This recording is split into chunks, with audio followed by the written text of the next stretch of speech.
जय हिंद।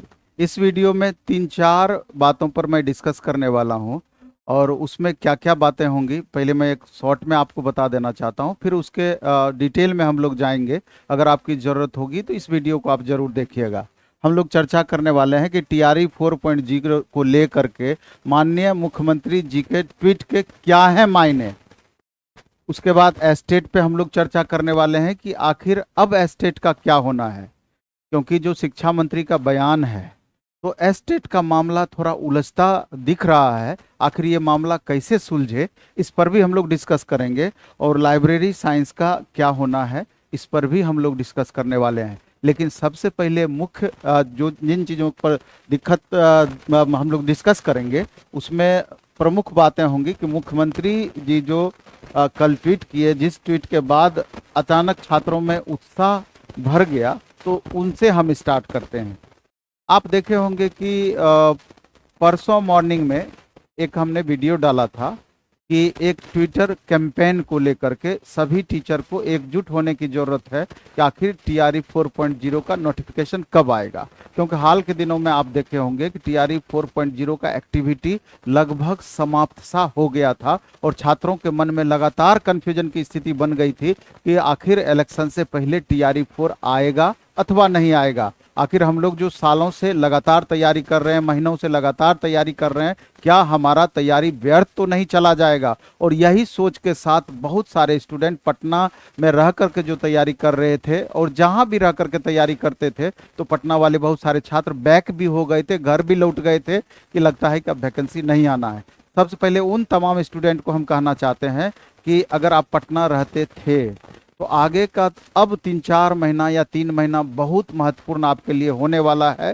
क्योंकि होता क्या है कि आप जब एक बार पढ़ाई अच्छे से कर लेते हैं, एक लेवल तक पहुंच जाते हैं, अगर उसके बाद अचानक आप रिवीजन छोड़ दीजिएगा, अचानक आपकी पढ़ाई बाधित हो जाएगी या किसी भी कारण से पढ़ाई अगर आपकी बाधित होते रहती है या डिस्टरबेंस होते रहता है, तो एक तरीके से बैक गियर सा लग जाता है और आपका परफॉर्मेंस प्रभावित होता है। क्योंकि पटना में रहते थे तो आपको एक बच्चों का कंपेरेटिवली माहौल मिलता था कि दूसरे बच्चों की तुलना में हमारा परफॉर्मेंस क्या है। टेस्ट के माध्यम से पूरा रिवीजन भी होता था और आप अपने परफॉर्मेंस को जज भी लगातार करते रहते थे। इस बीच में जो आपका वीक पॉइंट था उसको भी इम्प्रूव करने का मौका मिलता था। इसलिए दोबारा से हम आपको कहना चाहते हैं कि अगर आप आर्थिक रूप से सक्षम हैं तो 2-3 महीने के लिए या जितने भी समय में आपका एग्जाम हो जाए तो आप पटना आ जाइए, क्योंकि ये 3-4 महीना आपके लिए बेहद महत्वपूर्ण रहने वाला है और उससे फर्क पड़ता है, टेस्ट वगैरह से भी फर्क पड़ता है। क्योंकि बहुत सारे बच्चे जो टीआरई 2 में नहीं आए थे, 3 में आए तो कम से कम 10 नंबर का मार्जिन चला गया उनका। तो एक एक मार्क्स का क्या महत्व है, आप टीआरई 3 को देखिए। 2200 ऐसे स्टूडेंट हैं कि सेम मार्क्स पे उनका सिलेक्शन नहीं हो पाया है। उतने ही मार्क्स पे बच्चे टीचर बने हैं, उतने मार्क्स पे बच्चे अभी रोड पर स्ट्रगल कर रहे हैं सप्लीमेंट्री रिजल्ट को लेकर के। तो वो स्थिति नहीं होनी चाहिए। तो इसलिए करके अगर आप आर्थिक रूप से सक्षम हैं तो पटना आइए और 3-4 महीना जम करके लगिए। टेस्ट के माध्यम से, रिवीजन के माध्यम से, एनसीईआरटी का एक सीरीज भी स्टार्ट होने वाला है स्पेशल, कि एक तरफ आपका एनसीईआरटी का 6 to 10 का पेज लगा हुआ रहेगा, दूसरे तरफ उसका निचोड़ एक्सपर्ट टीचर उसके बारे में पूरा पॉइंट बार आपको डिटेल बताते चले जाएंगे। तो कम समय में रिवीजन के लिए उससे बेस्ट माध्यम कुछ है ही नहीं। तो एक ये प्रोसेस हो गया। बाकी तो ये सारा कुछ आपका प्लेटफॉर्म बाय नवीन कुमार सिंह जो अपना ऐप है उस पर भी जाता है मिनिमम कॉस्ट में। तो अगर आप सक्षम नहीं हैं तो घर बैठे सीरियसली इन चीज़ों को कीजिए। टेस्ट वगैरह भी उस ऐप पर है ही। एक दूसरा अपना ऐप है प्लेटफॉर्म ऑनलाइन टेस्ट ऐप, उस पर फुल सिलेबस का शनिवार रविवार को जो टेस्ट लेते हैं वो भी है। तो ये छोटी छोटी चीज़ें हैं। और बुक भी अपना प्लेटफॉर्म का रुक्मिणी पब्लिकेशन से आती है, वहाँ भी कंटेंट का कमी नहीं है। तो लेकिन जैसे भी हो पढ़ाई कीजिए, अच्छे से पढ़ाई कीजिए और रिजल्ट में कन्वर्ट करने का प्रयास कीजिए। क्योंकि आपको भी पता है कि टीआरई 4.0 अब तक का सबसे टफ एग्जाम होने जा रहा है। इसलिए करके अगर चाहते हैं कि एक सीट आपका पक्का हो, एक सीट आपके लिए रहे, तो उस हिसाब से मेहनत करना होगा। क्योंकि यहाँ पर आने के बाद आपके साथ मजबूरी भी रहती है कि टेस्ट हो गया, क्लासेस हो गया, फिर डिस्कशन हो गया। 8-9 घंटा तो समय हम ही ले लेते हैं, उसके बावजूद 4 घंटा तो आपको खुद से पढ़ना ही होता है। नहीं चाहते हुए भी 12-13 घंटा मेहनत करना होता है और सभी बच्चे लगभग मेहनत कर रहे हैं। तो अगर सब बच्चे मेहनत कर रहे हैं, अगर आप मेहनत नहीं करिएगा, मेहनत में कमी होगा, तो स्वाभाविक है कि परफॉर्मेंस में भी तुलनात्मक रूप से कमी होगा। अगर कमी होगा तो फिर रिजल्ट कैसे होगा? एक तो ये सवाल हो गया कि तैयारी से रिलेटेड अब क्या करने चाहिए हमको। दूसरा होता है कि अब एग्जाम टीआरई 4.0 कब तक हो सकता है, नोटिफिकेशन इसका कब तक आ सकता है।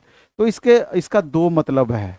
माननीय शिक्षा मंत्री का कल आप इंटरव्यू देखे होंगे, तो उनका कहना है कि जिस हिसाब से मुख्यमंत्री जी ने ये बताया कि टीआरई 4 के रिगार्डिंग जितने सीटें हैं उसका लेखा जोखा करके जितनी जल्दी होगा इसके प्रोसेस को पूरा किया जाए। महिलाओं को 35% आरक्षण की भी बातें उन्होंने दोहराई।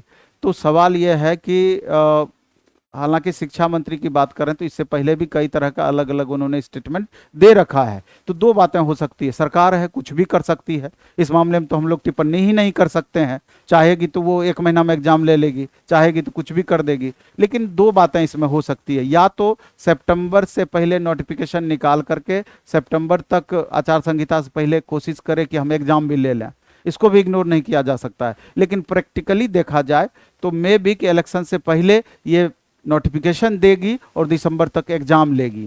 तो संभावनाओं की बातों पर हम नहीं चलेंगे, हम लोग यही टारगेट लेके चलेंगे कि सितंबर तक एग्जाम हो सकता है। अगर सितंबर तक बाय चांस एग्जाम नहीं हुआ तो 2 महीना अगर ज़्यादा ही समय हमको मिल गया, 3 महीना, तो उससे कोई लॉस नहीं है और तैयारी हमारा बेहतर हो जाएगा। लेकिन टारगेट अगर हम दिसंबर का लेके चलेंगे, उस हिसाब से हम पढ़ाई करेंगे, तो हो सकता है कि अगर सितंबर में एग्जाम हो जाए तो फिर खुद को हम ठगा हुआ महसूस करें, परफॉर्मेंस हमारा प्रभावित उससे हो। इसलिए मान करके चलना है कि हमको सितंबर में ही एग्जाम होना है, उस हिसाब से खुद को तैयार करना है। आप मेरी बात को समझ रहे होंगे। तो सिलेबस आपका बहुत बड़ा है, पढ़ना बहुत ज़्यादा है और समय बहुत कम है। आप देख रहे हैं कि 150 मार्क्स, अगर बीपीएससी टीआरई की बात करें तो 80, 40, 30 मार्क्स का लैंग्वेज आपका होता है, 22 मार्क्स का हिंदी, 8 मार्क्स का इंग्लिश, 9 नंबर लगभग लाना जरूरी है। लेकिन उसमें भी 2 बच्चों का जब इक्वल मार्क्स हो जाता है तो उस स्थिति में लैंग्वेज भी मायने रखता है कि लैंग्वेज में किसका परफॉर्मेंस बेहतर है। इसलिए किसी भी चीज़ में हम अपने तरफ से कमी नहीं करेंगे, परफॉर्मेंस ओवरऑल बेहतर करने का प्रयास करेंगे। वैसे ही 40 मार्क्स जनरली देखा गया है कि अपने सब्जेक्ट 80 मार्क्स में आप मेहनत करके बेहतर कर लेते हैं, लेकिन जो कॉमन पेपर है 40 मार्क्स का, जिनका भी परफॉर्मेंस यहाँ पर गड़बड़ हुआ है तो अपने सब्जेक्ट में बेहतर परफॉर्मेंस के बावजूद उसका मेरिट नहीं बना है। और 40 मार्क्स का जो कॉमन पेपर है इसका सिलेबस बहुत बड़ा है। तो इसलिए आपका मैथ हो, साइंस हो, मैथ एंड साइंस हो, या अन्य जो भी सब्जेक्ट है, हिस्ट्री हो, ज्योग्राफी हो, तो हर बच्चों को कुछ ना कुछ कॉमन पेपर में दिक्कत है। अगर कॉमन पेपर बहुत अच्छा है तो आपके लिए प्लस है, अगर अच्छा नहीं है तो उसको अच्छा करना है, नहीं तो फिर रिजल्ट में बाधा आपकी बनी हुई रह जाएगी। इन चीज़ों को देखना है। और दूसरा, भीड़ में आकर के जब टेस्ट देते हैं, भीड़ में आकर के जब प्रैक्टिस करते हैं, तो रियल एवेल्यूशन होता है कि 2000-3000 बच्चों के बीच हमारा परफॉर्मेंस क्या है। जब 2000-3000 बच्चों के बीच ही बहुत अच्छा परफॉर्मेंस नहीं है तो क्या उम्मीद करेंगे कि रिजल्ट हमारा जहां लाखों बच्चे बैठेंगे हो जाएगा? मेरे ख्याल से कतई नहीं। तो ये चीज़ें भी जरूरी है। तो ये तो इसके लिए बाद में हम एक स्पेशल वीडियो भी लाएंगे, क्योंकि अभी ये कंबाइंड वीडियो है। अब थोड़ा हमको एस्टेट पर भी चर्चा करना है, तो हम एस्टेट पर आते हैं कि एस्टेट का क्या, एस्टेट में अब आगे क्या होना है। अब दो बातें यहाँ पर एस्टेट में भी आती है। क्या टीआरई 4.0 से पहले एस्टेट हो पाएगा? टीआरई के बच्चे परेशान नहीं होंगे। आपने एस्टेट पहले से पास किया, आपने लगातार तैयारी करते आया है, इससे पहले भी आपने टीआरई 3 दिया होगा, 2 दिया होगा, 1 दिया होगा। लेकिन वैसे अभ्यर्थी के बारे में भी सोचना जरूरी है, क्योंकि हम तो सभी बच्चों के साथ होते हैं और सभी बच्चों से डेली रूबरू होते हैं। तो उनकी पीड़ा भी आप नहीं समझ सकते हैं। एस्टेट वालों का 22-24 हो या फिर 23-25 वाले छात्र हों, तो उनकी पीड़ा भी का भी आप अंदाजा नहीं लगा सकते, क्योंकि उनके मन में भी डाउट है कि अगर ये टीआरई 4.0 एक बार हमारे हाथ से निकल गया तो पता नहीं इलेक्शन के बाद दोबारा कब वैकेंसी आएगी, कितनी संख्या में वैकेंसी आएगी। इसलिए बेचैन होना स्वाभाविक है। इसलिए उस पर निगेटिव कमेंट आपका नहीं होना चाहिए। एस्टेट के अलावा दूसरे बच्चों का आप अपना कर्म करते रहिए, आपको मौका मिला है, वहाँ कहीं कोई दिक्कत नहीं है। लेकिन जो एस्टेट वाले छात्र हैं उनको अब गंभीरतापूर्वक ध्यान देने की ज़रूरत है कि अब हमारा क्या होना है। तो मेरे ख्याल से आप घर में बैठे बैठे यूट्यूब पर कमेंट करने से नहीं होगा, बल्कि अब समय आ गया है आपको डिजिटली प्रोटेस्ट में उतरना होगा, क्योंकि ये पात्रता परीक्षा है। सरकार को भी सोचना होगा कि आप इससे पहले भी 1 महीने में पूरा करके आपने दिखाया है, तो अगर पात्रता परीक्षा ले लेंगे तो उससे कोई आप जॉब तो डायरेक्ट दे नहीं रही हैं, उसमें कोई आपको हानि भी नहीं है। इन बच्चों को टीआरई 4.0 में बैठने का मौका मिल सकता है और मे भी कि इनका भविष्य एक बेहतर दिशा में बढ़ सकता है। तो हम लोग शनिवार अथवा रविवार एक डेडिकेटेड वीडियो हम अलग से उसका बनाने वाले हैं। पहले एक ट्विटर कैंपेन रखेंगे एस्टेट को लेकर के, उसमें सीएमओ को टैग करेंगे, सीएम को टैग करेंगे, उसके बाद हम लोग डिप्टी सीएम को टैग करेंगे, एजुकेशन मिनिस्टर को टैग करेंगे, एजुकेशन डिपार्टमेंट को टैग करेंगे, जिससे कि हम अपनी बातों को संबंधित बिहार स्कूल एग्जामिनेशन बोर्ड को भी टैग करेंगे, संबंधित जो निर्णय लेने वाले बॉडी हैं उन तक पहुंचा पाएं, जिससे कि एक बार गंभीरतापूर्वक उनके द्वारा सोचा जाए कि बच्चों की मांग जायज है अथवा नहीं है। अगर उनको लगेगा कि जायज है, जो कि बिल्कुल जायज है, तो मैं भी इस बीच में कुछ करने का प्रयास करेंगे।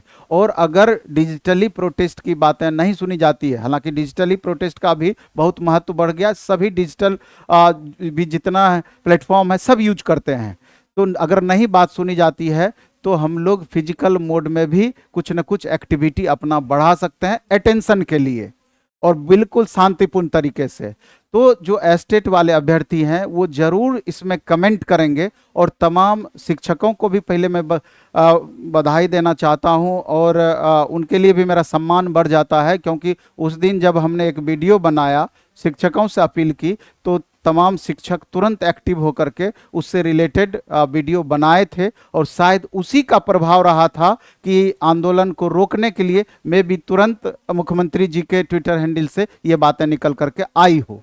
तो इसी तरीके से एस्टेट के मामले में भी अगर तमाम शिक्षक साथ देते हैं, एक प्लेटफॉर्म पे आकर के इस पर आवाज़ उठाते हैं, तो हो सकता है कि एस्टेट की तैयारी करने वाले बच्चों का भला हो पाए। तो इस पर एस्टेट के छात्र इस वीडियो में अपना कमेंट जरूर देंगे, और कोशिश करेंगे कि कमेंट आप उस तरह का देंगे कि एकजुटता बना करके आगे इसका प्रोसेस को बढ़ाया जा पाए।